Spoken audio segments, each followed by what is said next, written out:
Audio Jungle.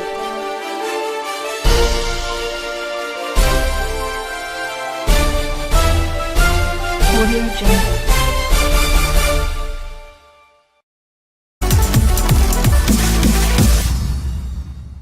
Late national figure Morgan Tsvangirai's most famous quotes.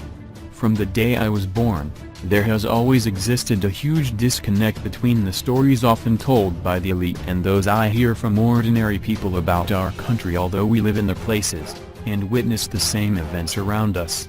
Remarks at the launch of his book At the Deep End. I certainly believe that the whole nation will become disgusted by this kangaroo court.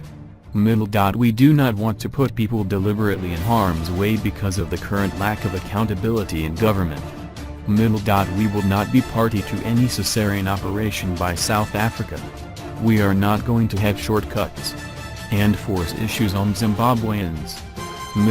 We have absolutely no intention of abandoning the people when we have come to the closing hours of what has been a long and difficult journey towards democratic change. ZANU-PF is preoccupied with establishing a Senate while ignoring critical national issues that need attention.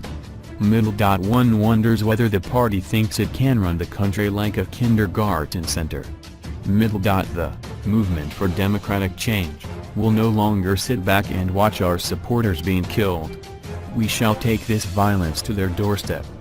The people are now crying for peace and national healing. The editorial policies of the state newspapers and the state broadcaster has remained partisan and unreformed, and the media field remains dominated by the same partisan state players.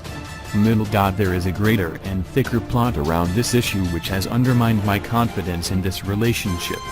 The marriage has been hijacked and there is an apparent active political hand that is now driving the processes. State security agents have waded into force and direct proceedings, which has resulted in everything regarding this relationship now taking place on camera. The intention is clear, to inflict maximum damage on my person and character for political gain. Speaking of his divorce from Lokardia Karamatsinga, we do not want to put people deliberately in harm's way because of the current lack of accountability in government. Yes, they brutalized my flesh. But they will never break my spirit. I will soldier on until Zimbabwe is free. After he was brutally assaulted by state agents for too long, our people's hopes for a bright and prosperous future have been betrayed. Instead of hope, their days have been filled with starvation, disease and fear. A culture of entitlement and impunity has brought our nation to the brink of a dark abyss. This must end today.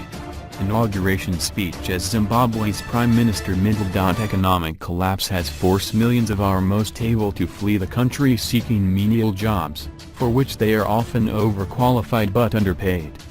They have had to leave their children behind to be cared for by the elderly, who do not have the resources to feed them, and watch in despair as these flowers of our nation wilt and die. This must end today. Inauguration speech as Zimbabwe's Prime Minister. We have nothing to show for our independence, except overwhelming poverty. That lesson is never to take the people for granted. Speech at the launch of the MDC Alliance. What we want to tell you Mugabe today is that please go peacefully. If you do not go peacefully, we will remove you violently. We want peace in this country and we want national healing.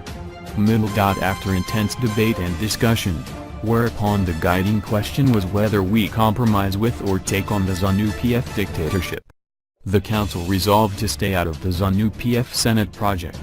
There are people in this country who have been killed, raped and assaulted, and we're saying the government must take responsibility.